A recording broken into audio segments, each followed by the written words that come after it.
지난주에 종교개혁 기념주일 특강으로 우리 웨스트민스터 신앙고백서 관련한 말씀을 한 주 쉬었습니다.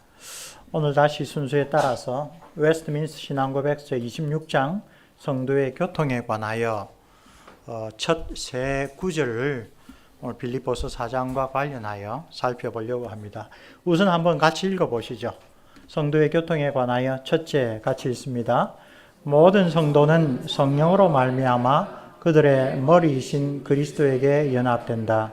그리고 믿음으로 말미암아 그의 은혜와 고난과 죽음과 부활과 영광 안에서 그리스도와 교제한다. 사랑 가운데 서로 하나 된 자들로서 성도들은 각각의 은사들과 은혜 안에서 교통을 가진다. 그리고 상호 유익을 위하여 사람에게 안팎으로 유익되게 하는 의무들을 공적으로나 사적으로나 행하게 한다. 두 번째 절입니다. 같이 읽습니다. 공적으로 성도라 고백하는 사람들은 하나님을 예배하는 일에 있어서 거룩한 교제와 교통함을 유지해야 한다. 그리고 그들 상호간에 덕을 세우는 데 도움이 되는 다른 신령한 섬김들을 수행함과 또한 그들의 각양 능력들과 필요들에 따라서 물질로 서로 돕는 일에 있어서도 거룩한 교제와 교통을 유지해야 한다. 이 교통은 하나님께서 기회를 제공해 주시는 대로 어디에서든 예수 그리스도의 이름을 부르는 모든 이에게 확장되어야 한다. 세 번째, 성도들이 그리스도와 함께 가지는 교통은 그들이 그리스도의 신격의 본체에 참여하는 자가 되는 것이 아니며 어떤 측면에서든지 그리스도와 동등하게 되는 것이 아니다. 그 중에 어느 하나라도 긍정하는 것을 불경건이며 참남한 짓이다. 성도들로서 그들 상호간에 갖는 교통으로 말미암아 각자의 물건이나 소유들에 대한 권리를 빼앗거나 침해하는 것이 아니다. 우리가 사도신경을 통하여 예배할 때마다 고백하는 것이 성도가 서로 교통하는 것을 믿습니다 라고 하는 내용입니다. 그리고 웨스트민스터 신앙고백서 26장은 바로 그 성도의 교통이란 게 무엇인가를 여러 성경 구절들에 근거하여 고백하는 내용입니다. 그것을 오늘 우리는 빌립보서 마지막 장 마지막 구절들을 통하여 살펴보려고 합니다. 빌립보서는 주후 59년에서 62년 한 3년 가까이 사도행전 막바지에 기록된 대로 사도 바울이 로마 감옥에 1차로 투옥되었던 때입니다. 엄격하게 보면 이 사람들이 왕래할 수 있고 자유롭게 시위대 안에서까지 복음을 전할 수 있었던 가택연금 상태였죠. 이때 쓴 4편의 서신을 우리가 옥중서신이라고 합니다. 60년에 그 가운데 에베소서와 골로새서, 빌레몬서를 써보냅니다. 그리고 그 이듬해 61년에 이 빌립보서를 옥중서신 4편 가운데 마지막으로 써보냈다고 학자들이 주장합니다. 처음 빌립보 선교를 통하여 예수 그리스도의 교회가 그 도시에 세워진 지 약 10년 만에 바울이 편지를 써보낸 것이 우리가 오늘 묵상하는 빌립보서입니다. 그리고 오늘 4장 끝 구절에 사도 바울이 빌립보서를 쓰게 된 여러 가지 계기들 가운데 아주 중요한 직접적인 계기를 봅니다. 그것은 빌립보 성도들이 옥에 갇힌 바울에게 쓸 것을 보낸 이 선교 헌금을 보낸 일입니다. 빌립보 교회 성도들은 로마에 갇혀 있는 바울을 위하여 에바브로디도 편에 연보를 보내왔다라고 18절에서 이야기를 합니다. 이 연보의 의미는 사도 바울의 일행이 생활하는 데 필요한 물질을 채워주는 것, 거기에 그치지 않습니다. 사도 바울은 이 빌립보 성도들의 선교 헌금 혹은 연보의 의미가 무엇인지를 그 다음 4구절에서 아주 분명하게 소개하고 있습니다. 내가 주 안에서 크게 기뻐함은 너희가 나를 생각하던 것이 이제 다시 싹이 남이니. 이 사도 바울이 옥에 갇혀서 혹시 물질적으로 정서적으로 뭔가 위로와 도움이 필요하다라고 하는 마음을 가진 것, 빌립보 성도들이 그런 심령을 가진 것을 기뻐합니다. 그리고 그것이 자기에게 필요한 물질적인 그런 도움을 채워준 것이 그의 마음을 기쁘게 하거나 혹은 헌금이 없어서 그의 마음이 슬프게 되지 않는다라는 것을 아주 분명하게 밝힙니다. 11절에서 13절에 우리가 잘 아는 말씀, 내가 궁핍함으로 말하는 것이 아니다. 어떤 형편에든지 자족하기를 배웠다. 비천에 처할 줄도 알고 풍부에 처할 줄도 안다. 배부름과 배고픔과 풍부와 궁핍에도 처할 줄 아는 일체의 비결을 배웠다. 비결이란 말이 적당합니다. 우리는 풍부에 처하면 걱정이 없습니다. 보통. 근데 뭔가 부족하고 뭔가 삶이 힘들어지면 아주 어려워하고 아주 신앙적으로 위기를 겪습니다. 그런데 사도 바울은 그러한 물질적인 조건이 자기의 신앙과 경건에 큰 차이를 가져오지 않는다. 이건 정말 대단한 비결이라고 할 수 있습니다. 그 다음에 우리가 이제 한 구절만 문맥에서 딱 떼어 쓰는 유명한 구절이죠. 내게 능력 주시는 자 안에서 내가 모든 것을 할 수 있느니라. 이 맥락에서 봐야 됩니다. 사도 바울은 빌립보 교회 성도들이 헌물을 통하여 선교 헌금을 통하여 자기의 그 필요를 채워졌다라는 거기에 지금 감사하고 기쁜 그 차원이 아니다라는 말을 하는 가운데 이 이야기가 나왔습니다. 뭐 이제 오래 교회 생활을 하신 분은 잘 알겠지만 식당이나 가게 가서 수년 내에 부흥케 하옵소서. 그 문맥을 보면 망하게 해달라는 뜻이잖아요. 하나님의 심판이 곧 오기를 바랍니다라고 하박국이 썼는데 문맥을 딱 대고 수년 내에 이 일을 부흥케 하옵소서. 빨리 외적이 쳐들어와서 쫄딱 망하게 해주옵소서. 이 성경을 이렇게 자기 마음에 드는 것만 문맥의 뜻에 맞지 않게 떼었으면 그런 참사가 벌어지기도 합니다. 일체의 비결을 배웠다. 내게 능력 주시는 자 안에서 내가 모든 것을 할 수 있다. 요거는 요 문맥 안에서 지금 사도 바울이 강조하는 게 뭐냐? 빌립보 성도들의 선교 헌금 연보가 정말 내게 기쁜데 그것은 내가 물질적으로 이제 좀 풍족해졌다. 그것 때문이 결코 아니다. 라고 강조하는 맥락에서 이야기를 하는 겁니다. 그리고 이런 점에서 우리는 사도 바울의 이 교훈, 자기가 배웠다는 비결을 우리도 평생을 통하여 배워갈 필요가 있습니다. 그 예수 믿고 결국 이 세상에서도 잘 되고 건강하고 편안하고 자식들도 다 출세하고 그거를 바라면 하나님께서 정말 우리를 부르신 그 뜻을 잊어버릴 때가 많습니다. 그렇죠? 우리 수요 기도회 때 이야기를 했는데 하나님은 우리가 원수를 사랑하는 자가 되기를 원하십니다. 루트 선생이 그 말씀 듣고 귀하게 적용하죠. 우리가 원수를 사랑하는 자가 되도록 우리에게 원수를 주신다고. 그래서 하나님이 원하시는 것은 우리가 원수를 정말로 사랑하는 자가 되게 하지, 원수가 없어서 나는 다른 사람이 나한테 뭐 마음에 아주 짐이 되는 그런 것이 없이 편안하게 살았습니다. 그게 하나님 뜻이 아니라요. 그치?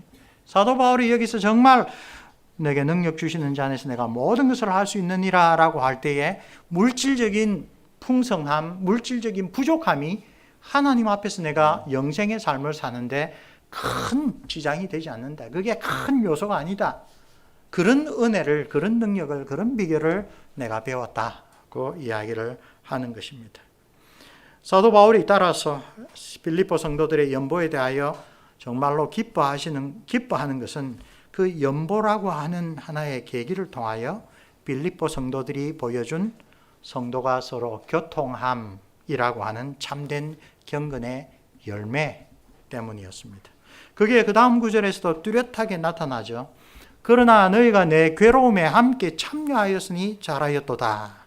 그리고 15절부터 17절 이 빌립보 성도들이 특별히 사도 바울이 하나님의 선교의 사역자로 부름받아 그 일을, 그 소명을 충성되게 하는 데 있어서 겪는 많은 일들에 빌립보 성도들이 한두 번이 아니라 여러 번 참여한 것, 그것을 아주 칭찬합니다. 마게도냐에 있을 때 또 데살로니가 선교 시절에도 여러분이 나를 생각을 하고 선교 사역에 동참하였다. 17절 내가 선물을 구함이 아니요 오직 너희에게 유익하도록 풍성한 열매를 구함이라. 이 헌물을 받고 선교 헌금을 받고 기뻐해야 될 사람은 바울인데 바울은 자기를 중심으로 기뻐하는 것이 아니라 이런 선교 헌금을 보내고 선교 사역에 동참하려는 마음을 하나님 앞에서 표현한 빌립보 성도들이 유익하다. 그래서 이렇게 기도하고 그들을 위하여 간구한다라고 이야기를 합니다. 빌립보 성도들은 선교를 위한 사도 바울의 고난에 연보의 형태로 동참하였다고 14절에서 이야기를 합니다. 이것이 처음이 아니었고 여러 차례 그런 방식으로 바울의 사역에 함께 하였습니다. 그리고 그것은 빌립보 성도들 자신들에게 유익한 풍성한 열매였습니다. 왜 그렇습니까? 하나님의 일에 동참함으로 빌립보 성도들이 하나님께 받아들여지는 것, 그것이 그들에게 복음을 전한 말씀의 사역자 바울에게 가장 큰 기쁨이었기 때문입니다. 그 선교 헌금은 하나님을 기쁘시게 하는 향기로운 제물이며 하나님께서 받으실 만한 제사다라고 18절에서 이야기를 하고 있습니다. 바로 이런 맥락에서 사도 바울은 성도의 교제를 뜻하는 아주 유수 깊은 단어 코이노니아라는 단어를 여기서 사용합니다. 14절 보십시오. 그러나 너희가 내 괴로움에 함께 참여하였으니 잘하였다. 이 함께 참여하다는 말이 신 코이네 산테스, 코이노니아라는 그 동사의 앞에 함께라는 단어가 붙은 단어입니다. 여러분이 나의 고난에 함께 코이노니아 했다. 그건 잘한 것이다 라고 이야기를 하고 있습니다. 이 구절에서 바울은 빌립보 성도들이 연보를 통하여 사도의 선교사에게 동참하는 것을 코이노니아라고 말합니다. 빌립보 성도들은 연보를 통하여 사도 바울의 복음사역의 고난들의 코이노니아 참여했습니다. 함께 신 코이노니아 참여했습니다. 그것은 선한 일입니다. 구체적인 사례로 마게도니아 선교 이야기를 했고 또 두 차례, 세 차례 바울의 쓸 일을 함께 했다. 15절에 보면 역시 너희들을 제외하고 빌립보 교회 성도들을 제외하고 주고받는 이 일에 있어서 함께 참여한 교회가 하나도 없었다. 이때 함께 참여하다라는 말에도 역시 코이노니아라는 말이 들어가 있습니다. 이 코이노니아라는 이 단어는 빌립보서를 올바르게 이해하는 데 아주 키워드로 작용합니다. 사도 바울은 이 서신의 첫머리에서부터 빌립보 성도들에 관하여 말할 때에 이 코이노니아라는 말을 쓰고 있습니다. 1장 3절에서 4절 하나님의 은혜와 평강이 있기를 원하노라 라고 하는 인사말 곧바로 내가 너희를 생각할 때마다 나의 하나님께 감사하며 간구할 때마다 너희 무리를 위하여 기쁨으로 항상 간구하는 까닭은 5절 말씀 너희가 첫날부터 이제까지 복음을 위한 일에 참여하고 있기 때문이라. 역시 참여란 말 코이노니아라는 말입니다.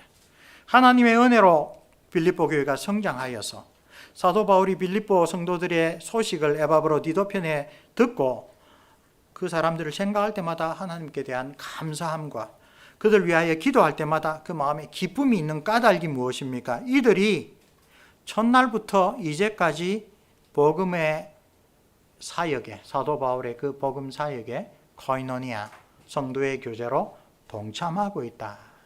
여기에 복음을 위한 일에 참여하고 있기 때문이다라고 의역된 이 구절의 원문은 복음에 대한 여러분의 코이노니아 때문에 라고 직역할 수 있습니다.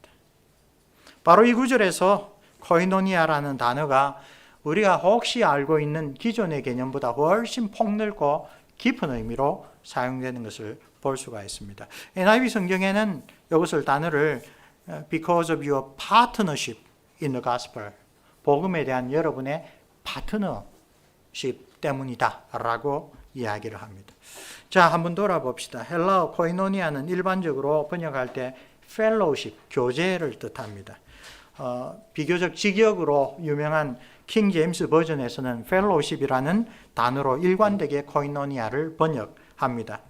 그런데 여기에서 빌립보서에서 사도 바울은 복음의 친교 혹은 복음의 함께 참여함이라는 의미로 코이노니아를 단어를 썼는데 여기서 이 단어의 용례를 보면 기독교적인 친교를 사도 바울은 어떻게 생각했는지 우리의 생각을 한정 더 넓혀줍니다. 우리가 제일 잘 아는 코이노니아의 첫 번째 사례가 어디죠? 예루살렘 초대교회에서 나타났던 이 물질적인 유무상통, 곧 성도들 사이에 독특한 경제적인 나눔 혹은 유럽 사회의 중요한 사회주의 역사에서 이 기독교적인 공산주의의 원형이라고 나타납니다. 4장 32절 믿는 무리가 한 마음과 한 뜻이 되어 모든 물건을 서로 통용하고 자기 재물을 조금이라도 자기 것이라고 하는 이가 하나도 없더라. 그래서 이게 아주 유명한 이것이 코이노니아였구나. 그리고 어떤 사람들은 이런 의미에서 코이노니아는 역사에서 반복되지 않는 독특한 현상이었다. 그런 식으로까지 생각할 때가 있습니다. 이 사도행전 4장의 코이노니아와 관련해서 아주 대표적인 모범 사례가 바나바이죠. 키프로스 출신 레위인 요셉이 자기가 가지고 있던 밭을 팔아서 그 돈을 사도들을 발 앞에 교회에 헌물하고 이것으로 가난한 성도들 돕게 했습니다. 그 때문에 이 요셉이 큰 칭송을 얻어서 별명을 얻었죠. 위로의 아들이라 바나바라고 하는 이름을 얻었습니다. 아주 코이노니아의 모범 사례입니다. 그런 바나바의 명예를 얻었지만 욕심을 다 잊지 못해서 그 자기의 재산을 팔아가지고 교회에 바쳤는데 좀 거짓말을 했습니다. 과장을 했습니다. 그러다가 사도 앞에서 성령을 속이는 그런 죄로 바로 징벌을 받았던 아나니아와 사피라도 이 사도행전 4장의 코이노니아의 아주 부정적인 한 사례로 그렇게 나타납니다. 초대교회의 이런 코이노니아는 그 이래로 기독교 공동체의 특별히 경제적인 유무상통의 이상적인 모델로 간주되었습니다. 그리고 교회의 역사에서는 지속적으로 그 모범을 본받아 실천하려는 시도가 계속되었습니다. 대표적으로 종교개혁 이래로 개신교에서는 자취를 감췄지만 오늘날 가톨릭이나 동방교에서는 오늘날까지 계속되는 이런 운동이 뭡니까? 수도원 운동입니다. 수도운동을 시작했던 이집트 알렉산드리아의 안토니우스는 아주 엄청난 재산을 물려받은 청년이었습니다. 그런데 복음서를 설교하는 목소리를 듣고 자기 재산을 팔아서 다 가난한 자들에게 나누어주고 너는 나를 따르라는 부자 청년 관원에게 하신 예수님의 말씀을 자기에게 적용하는 말씀으로 생각해서 너희 동생을 위하여 집을 남겨두고 나머지 모든 재산을 팔아 가난한 이웃들에게 나눠주고 사막에 들어가서 수도 생활을 시작했습니다. 바로 그 안토니우스의 정신을 따라서 초대교회, 특별히 313년 이후에 교회가 특권을 누리는 종교 집단으로 점점 변질되자 더 이상 하고 싶어도 순교를 못하게 되자 이 수도 생활을 통하여 하나님 앞에 내가 정말 나의 삶을 다 드리겠다라고 하는 사람들이 수도원 운동에 가담합니다. 그 수도원에 들어가는 조건 중에 중요한 조건이 자기 사유재산을 포기하는 겁니다. 안토니우스처럼 가난한 자들에게 나누어 주고 들어가는 사람도 있고 나중에는 수도원 자체에 자기의 모든 재산을 들여서 수도원장이 그 재산을 가지고 주위 사람들을 돕는 그런 일. 이 수도운동의 아주 핵심적인 헌신이 뭐냐? 자기의 재산을 주님 앞에 다 나누는 것입니다. 종교개혁 시절에는 특별히 제세례파 가운데 아주 온건하고도 근본적인 개혁을 추진하는 사람들이 이런 이 경제적인 유무상통으로서의 코이노니아를 실천하려고 했습니다. 그 가운데 야콥 후터라고 하는 지도자의 가르침을 본받아 공동생활을 참으로 이상적인 초대 기독교 신앙의 실천이다라고 생각했던 후터파 형제들, 후터리안 브레스르는 오늘날까지도 미국에 있는 후터파들은 각 개인이 은행 계좌를 가지지 못합니다. 그리고 모든 수입을 공동체의 수입으로 간주하고 필요에 따라서 각 지체들에게 나누어주는 경제적인 공동생활의 코이노니아를 지금도 실천하고 있습니다. 종교개혁 당시에 후터주의자들은 아예 엄청나게 큰 건물에 1층은 공동으로 작업하는 곳이고 2층은 공동주택입니다. 지금도 이제 호주의 캔버라 같은 데 가면 수녀원이나 수도원에서 건물을 그렇게 쓰죠. 그래서 이 주택이 부자라고 좀 더 넓고 그런 게 없습니다. 똑같은 면적에 똑같은 조건으로 같이 살면서 자기의 능력에 따라 생산하고 필요에 따라 나누어 주는 것. 이게 공산주의 사상의 이상이죠. 그것을 종교개혁 때 제일 먼저 실천한 사람이 후터파라고 할 수가 있습니다. 이 사람들에게 있어서 코이노니아는 경제적인 유무상통이 핵심이었고 그리고 바로 그러한 코이노니아를 이루기 위하여, 거기에 참여하기 위하여 그리스도의 참된 제자에게 요청되는 자기 부인의 핵심이 내 소유를 내 것이라고 하지 않는다. 내가 능력이 있어서 더 많이 벌어도 내가 많이 버는 만큼 내 것이라 생각하지 않고 공동체의 필요에 따라 그렇게 나눈다. 이런 사고방식입니다.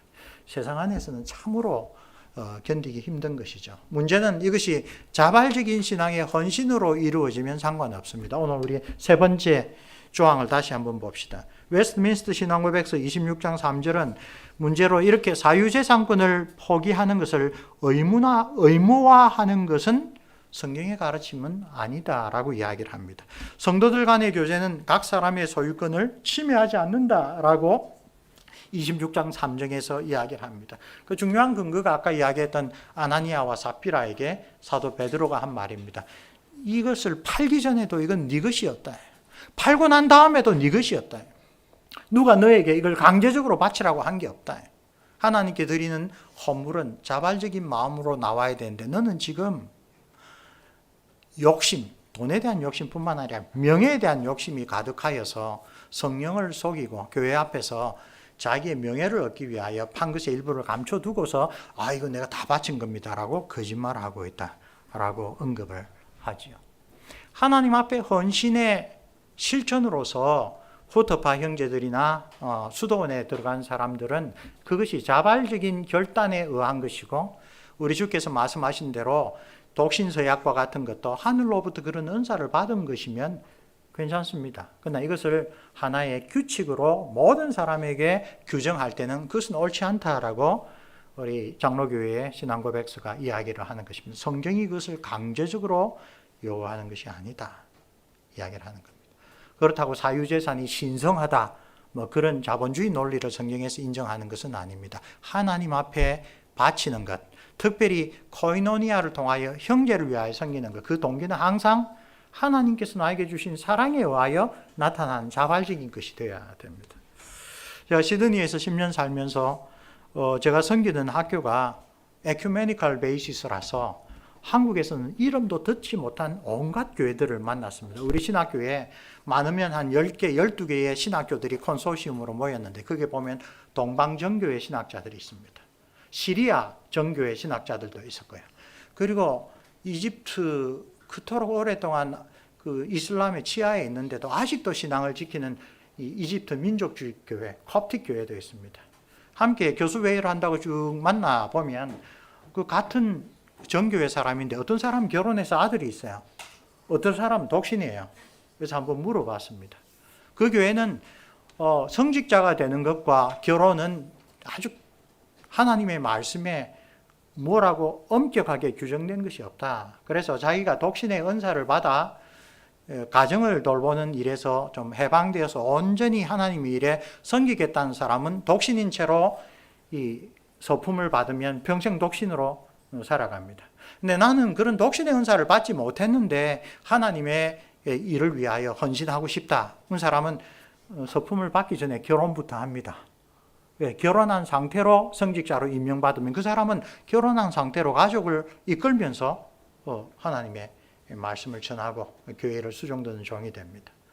거기에서 정말 오늘 신앙고백서 26장 3절에서 이야기하듯이 코이노니아와 연관해서도 이것은 하나님 앞에서 아주 좋은 헌신의 모범적인 사례가 되겠지만 이것을 율법화, 법제화, 모든 사람에게 적용하는 그런 법률화하는 것은 성경에서 분명히 가르치지 않는 뜻이다 라고 하는 것을 우리가 보게 됩니다. 빌립보서 1장으로 다시 돌아가 봅시다. 사도 바울은 복음의 코이노니아라는 개념을 통하여 기독교적 사귐으로서 성도가 서로 교통함으로써 코이노니아를 일종의 동업자의식, 파트너십으로 소개한다고 했습니다.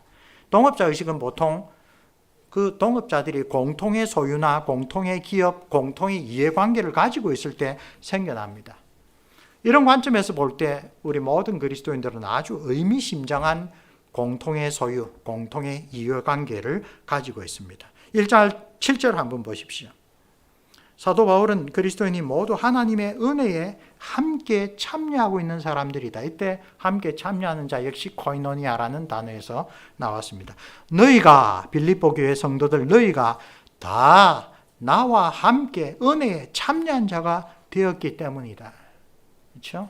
사도 바울은 빌립보 성도들이나 바울 자신이나 하나님의 은혜라는 공통된 관심사, 공통된 중요한 것에 함께 참여하는 동업자들이다 라고 이야기를 하고 있는 것입니다.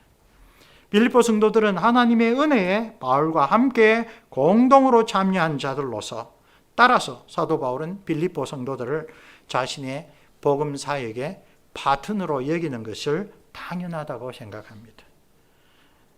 빌립보 성도들은 하나님의 은혜에 참여하여 사도 바울의 복음 사역에 동참하고 있기 때문입니다. 그것이 구체적으로 표현된 게 뭡니까? 여러 차례 사도 바울과 그의 일행들을 위하여 선교 헌금 연보를 하는 방식을 통하여 참여했다는 것입니다. 근데 오늘 우리 웨스트민 신앙고백서에서 성도가 서로 교통함의 그 기초이자 뿌리가 무엇이라고요? 우리의 믿음을 보시고 성령께서 우리를 그리스도와 연합해 주신 그 그리스도와의 연합, 그것이 성도의 교제의 뿌리이자 토대라고 이야기를 합니다. 사도 바울은 빌립보서 3장에서 바로 그 이야기를 합니다. 그죠? 3장 10절에서 12절 말씀. 내가 그리스도와 그 부활의 권능과 그 고난의 참여함을 알고자 하여, 여기 또 코이노니아라는 단어가 나왔죠. 참여입니다. 그 죽으심을 본받아 어떻게 해서든지 죽은 자 가운데서 부활에 이르려 하노니 내가 이미 얻었다 함도 아니요 온전히 이루었다 함도 아니라 오직 내가 그리스도 예수께 잡힌 바 된 그것을 잡으려고 달려가노라. 이 구절 자체만으로는 사도 바울이 이야기했던 우리 구원의 세 가지 시제 가운데 현재 시제가 두드러지게 나타납니다.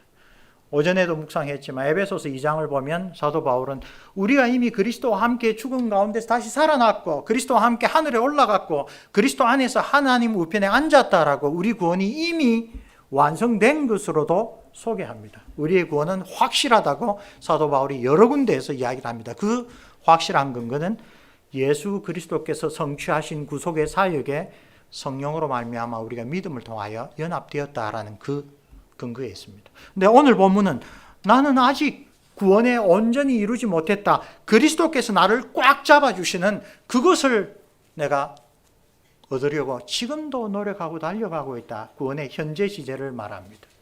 그리고 나타날 장래의 구원에 대해서도 이야기를 합니다. 사도 바울은 구원이 얼마나 풍성하고 깊이 있는 것인지 그 성도들의 형편에 따라 이미 완성된 구원도 이야기를 하고 장래에 다가올 구원도 이야기하고 오늘 이 본문처럼 나는 예수 그리스도께서 나를 온전히 붙잡아 주시는 그 부활의 생명, 그 구원의 은혜에 완전히 내가 도달하도록 지금도 달려가고 있다. 그런 이야기를 하면서 바로 그러한 구원의 확신, 온전한 구원을 얻기 위하여 세 가지를 정말 알고 싶다. 뭘 이야기합니까? 내가 그리스도를 알고 싶다. 두 번째로 내가 그리스도의 부활의 능력을 알고 싶다. 세 번째로 그 그리스도의 고난에 참여하는 것을 알고 싶다라고 이야기를 하고 있습니다. 바로 이러한 사귐, 그리스도의 고난에 참여하는 그리스도와 더불어 함께 나누는 코이노니아, 그렇죠? 이것이 모든 그리스도인들에게 가장 근본이 되는 신령한 사귐입니다. 그리고 이러한 사귐, 이러한 알고 싶은 바의 목적은 3장 11절에 어떻게 해서든지 죽은 자 가운데서 부활에 이르러 하나니 그 부활의 능력을, 부활의 그 생명을 알기 위하여 여전히 진행 중이라고 그 다음 9절에서 말합니다. 자, 이렇게 3장 10절에서 그리스도의 고난에 참여하는 코이노니아는 그리스도의 복음을 전하는 사역 과정에서 사도 바울이 겪은 온갖 종류의 핍박과 공경을 다 포함하고 있는 말입니다. 그리스도의 남은 고난을 내 몸에 채운다라는 표현도 동일한 표현입니다. 근데 바울은 이것을 코이노니아라고 표현합니다. 나는 이제 너희를 위하여 받는 괴로움을 기뻐하고 그리스도의 남은 고난을 그의 몸된 교회를 위하여 내 육체에 채우노라. 골로새서 1장 24절에 바로 그러한 의미로 이야기를 합니다. 따라서 사도 바울에게 그리스도와 나누는 코이노니아는 그 그리스도의 복음을 전하는 과정에 참여하여 그 과정에서 겪는 온갖 역경들을 의미합니다. 외적으로 보면 결코 바람직하지 않은 것으로 보일 수 있지만 사도 바울은 이 구절에서 자기의 구원을 위해서 꼭 알아야 될 신령한 지식이 바로 그리스도께서 이 땅에서 하나님의 뜻을 온전히 이루기 위하여 그가 하나님의 아들이시라도 받으신 고난을 통하여 온전하게 되셨다는 그것을 나도 알고 싶다. 나도 그 고난에 동참하는 코이노니아를 나도 간절히 바라고 그렇게 살아간다고 이야기를 합니다. 자, 웨스트민스터 한국백서 26장 1절에서 요약적으로 이야기를 하자면 성도는 믿음을 통하여 성령으로 말미암아 예수 그리스도와 연합하여서 예수 그리스도의 은혜와 고난과 죽음과 부활과 영광을 통하여 그리스도와 교제한다. 이게 성도가 서로 교통함의 근본적인 토대입니다. 이것 없이 교제하는 것은 신령한 교제, 그리스도인의 교제가 아니라 이 세상의 많은 단체에서 행하는 교제와 다를 바가 없습니다. 이런 그리스도와의 신령한 교제라는 기초 위에서 교회의 머리이신 그리스도와 그리스도의 지체가 된 교회 안의 성도들은 이제 사랑 안에서 하나가 되어 각자 받은 은사와 은혜로 교제를 나눈다. 이 교제는 신령한 것으로 영혼과 육신에 필요한 것을 서로 나누어 서로가 유익할 수 있도록 돕는 일로 실천이 된다. 빌립보 성도들은 사도 바울과 그 일행들의 선교 사역을 위하여 필요한 것을 기꺼이 헌상함으로, 기꺼이 연보함으로 동참했습니다. 바울은 그들에게 먼저 하나님의 생명의 복음, 그리스도의 십자가 복음을 전했고 10년 후에 이 편지를 보내면서 그들을 위하여 간절하게 중보 기도를 드리고 있습니다. 각자 하나님께 받은 신령한 은사를 통하여 서로 돕는 것입니다. 웨스트민스터 한국백서 26장 2절은 믿음으로 성도가 된 사람들은 하나님을 예배하고 성도들의 덕을 세우는 영적인 의무를 행하는 데 있어서 성도와 서로 교통합니다. 그때 방법은 각자 능력과 필요에 따라 물질을 베풀어 서로 편안하게 하면서 거룩한 교제와 교통을 나누어야 한다.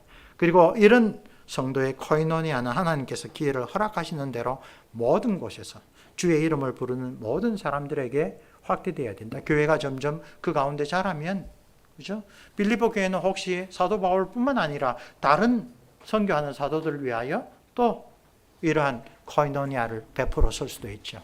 오늘 우리는 이런 말씀을 통하여 하나님께서 우리 교회에 또 우리 가정에 또 나에게 주신 그런 신령한 은사들을 통하여 내가 담당하지 못하는 하나님 나라의 일을 하는 사람들을 어떻게 내가 섬길 수 있을까? 이 신령한 코이노니아에 참여하는 것입니다. 이처럼 빌립보서에서 우리는 성도의 교제에 대한 아주 두드러진 성경적인 모범을 발견합니다. 빌립보 성도들은 선교사에게 힘쓰는 사도 바울에게 여러 차례 연보를 보냄으로써 여기 자기에게 하나님께서 맡겨주신 은사와 선물들을 성도의 서로 교통함에 사용했습니다. 사도 바울은 아까 말씀드린 대로 그들에게 하나님의 생명의 복음을 신실하게 전하고 또 하나님 앞에 간절한 기도로 그들을 위하여서 간구함으로 자기의 사랑을 증거했습니다. 빌립보 성도들의 거듭된 선교 헌금이 사도 바울에게 이들은 복음 사역에 나와 함께하는 파트너다라는 의식을 갖게 했고 그들을 아주 강하게 사랑하는 마음을 갖게 했습니다. 그래서 1장 8절을 보면 예수 그리스도의 심령으로 빌립보 성도들을 사모한다. 나의 이런 마음을 하나님께서 정인으로 알아주신다. 아주 강력하게 단언합니다. 그런 열렬한 사랑의 증거가 1장 9절에서 11절에 나타난 교회를 위한 사도의 기도입니다. 내가 기도하노라. 너희 사랑을 지식과 모든 총명으로 점점 더 풍성하게 하사 너희로 지극히 선한 것을 분별하며 또 진실하여 허물 없이 그리스도의 날까지 이루고 예수 그리스도로 말미암아 의의 열매가 가득하여 하나님의 영광과 찬송이 되기를 원하노라. 이 기도의 핵심 요지는 무엇입니까? 첫째로 빌립보 성도들이 분명한 사랑을 증거했습니다. 근데 사도 바울은 그 코이노니아로 표현된 사랑의 지식과 통찰력이 풍성해지기를 간구합니다. 그 목적은 무엇입니까? 빌립보 성도들이 하나님이 보시는 최상의 것이 무엇인지 분별할 줄 아는 능력을 갖게 해 주십시오. 그래서 그리스도를 다시 만나는 날, 심판날까지 하나님 앞에서 순전하고 흠이 없이 살아가는 명실상부하게 성도, 거룩한 무리로 살아가게 해 주시옵소서. 그리고 그러한 삶에 당연히 따라 나오는 성령의 열매로 의의 열매가 가득하게 해 주옵소서. 그리고 기도의 마지막은 항상 무엇입니까?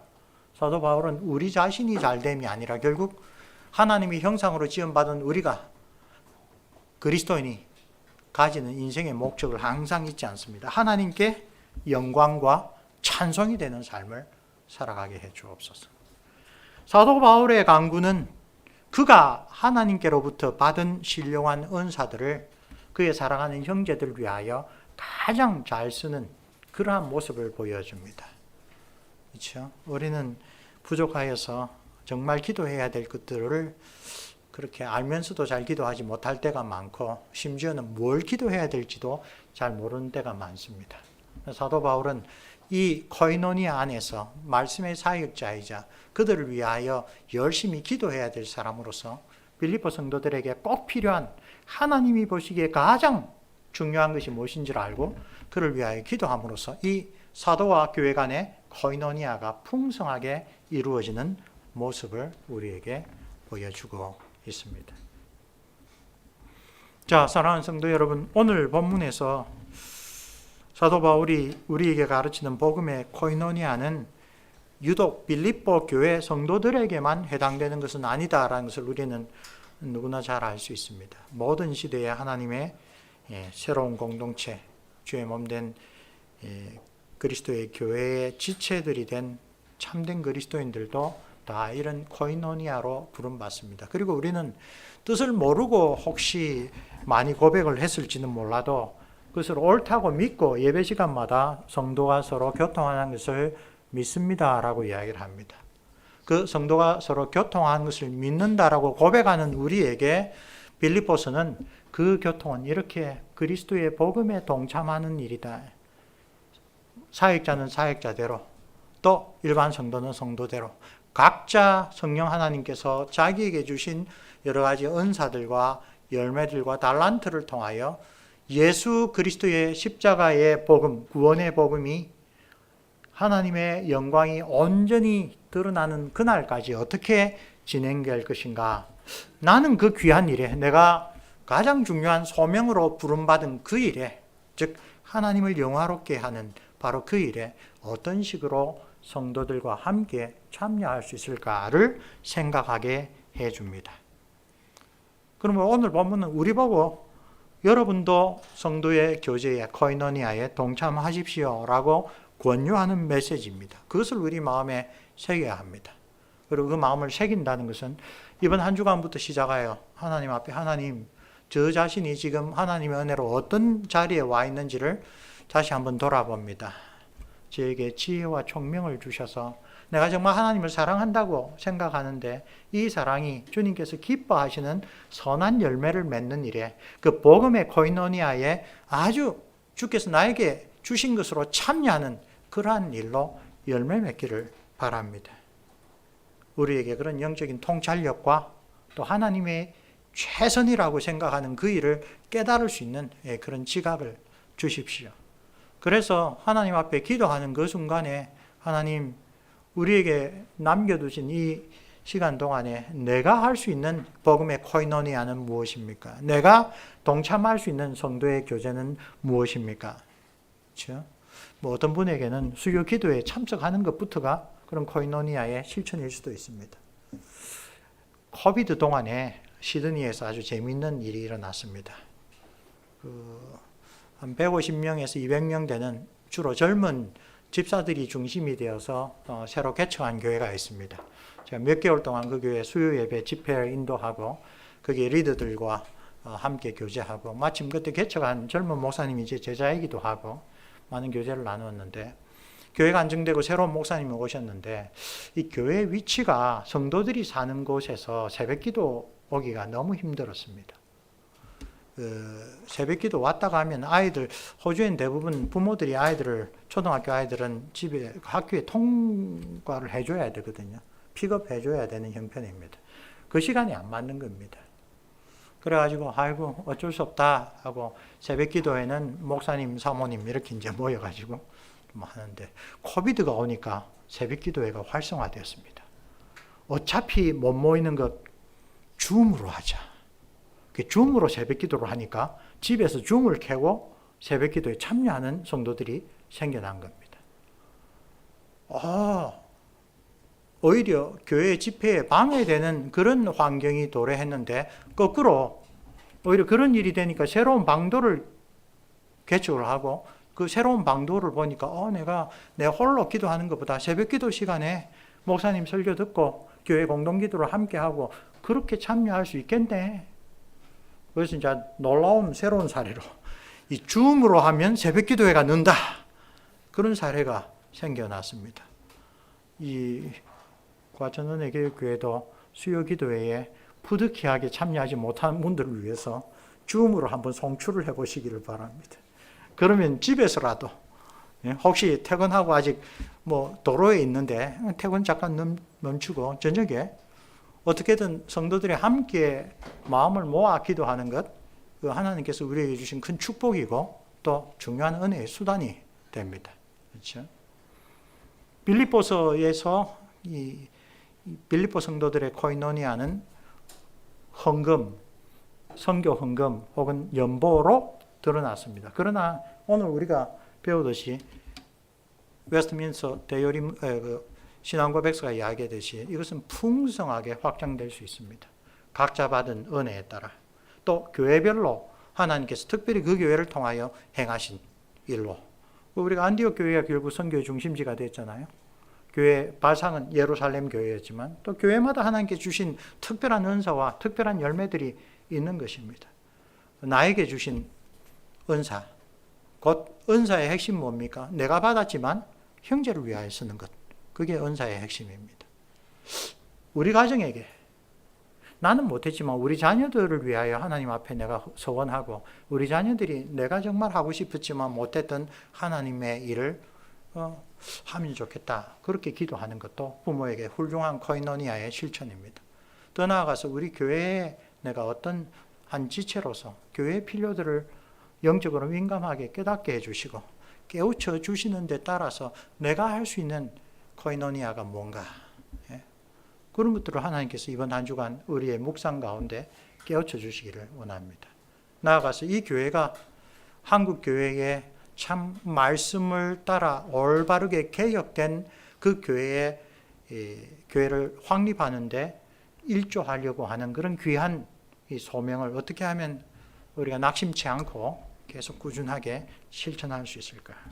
그렇게 묵상하는 것이 오늘 본문이 우리에게 던져주는 귀한 교훈입니다.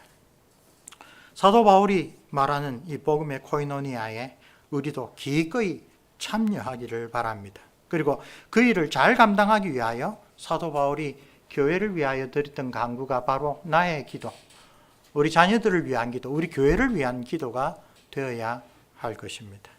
그 간구가 우리의 삶에서 응답되는 것을 체험할 때에 그것보다 더 나는 하나님의 사랑을 받은 자다, 하나님이 나를 사랑하사 나를 하나님의 영원한 기업의 상속자로 삼으셨다, 그런 신앙의 확신은 우리 속에서 성령께서 역사하셔서 하나님이 기뻐하시는 열매를 맺는 것을 볼 때 우리의 신앙이 굳건한 이 증거로 확인이 되는 것입니다. 그와 관련하여 우리 종교개혁자들은 그냥 예수천당 불신지옥을 그냥 무분별하게 외친 사람들이 아닙니다. 두렵고 떨리는 마음으로 구원을 이루어가면서 사도 바울이 말하는 바로 이러한 성령의 열매, 복음의 코이노니아가 우리 가운데 일어나면 이것은 사람이 할 수 있는 일이 아니라, 사람이 생각하고 사람이 실천하는 일이 아니라 성령께서 일으키는 일이다라고 하는 그 확신 때문에 내가 하나님의 구원의 은혜를 받은 하나님의 백성이구나 라고 확신할 수 있었던 것입니다. 사랑하는 성도 여러분, 빌립보 성도들과 마찬가지로 복음의 코이노니아에 우리도 의젓하게 참여하는 참된 하나님의 사랑받는 자녀로, 그 언약 백성으로 우리의 평생 그리스도를 본받아 하나님의 형상을 회복하라라고 하신 그 소명을 우리가 이루어 나가는데 지치거나 혹은 이탈하는 일이 없기를 바랍니다. 그래서 우리가 간절한 기도가 항상 필요합니다. 교회를 위한 사도의 기도가 바로 우리의 기도가 되어야 할 이유고 바로 거기에 있습니다. 함께 기도 드리겠습니다. 은혜로우신 우리 아버지 하나님, 오늘 주의 귀한 사도를 통하여 빌립보 교회 성도들과 나눈 복음의 코이노니아를 우리가 묵상했습니다. 그리고 이것이 주의 백성들에게 주님께서 허락하신 귀한 성도의 교제에 아주 중요한 모범적인 사례가 된다는 것을 생각했습니다. 이제 우리에게 이 사도의 기도에 그 응답이 풍성하게 임하기를 원합니다. 그래야 우리도 하나님의 정말 기뻐하시고 온전하시고 선하신 뜻이 무엇인지를 깨닫고 우리의 몸으로 곧 우리의 모든 삶을 통하여 하나님이 기뻐 받으실 거룩한 산제사를 드릴 수 있도록 은혜 내려 주옵소서. 오늘 복된 주일에 우리에게 주신 말씀이 우리의 심령 가운데 계속 남아있게 하시고 하나님께서 우리를 이 땅에 두시는 동안에 나는 무엇으로 하나님을 경배하며 또 어떤 귀한 사랑으로 성도의 교제에 참여할까? 나에게 주신 하나님의 선물은 무엇일까? 나를 두신 이 교회의 영적인 필요는 무엇일까? 주님 깊이 묵상하는 가운데 성령 하나님 나를 들어서 주시옵소서. 겸비하고 간절한 기도를 드리는 그런 복된 한 주간 되게 해 주시옵소서. 우리 주 예수 그리스도 이름으로 기도합니다. 아멘.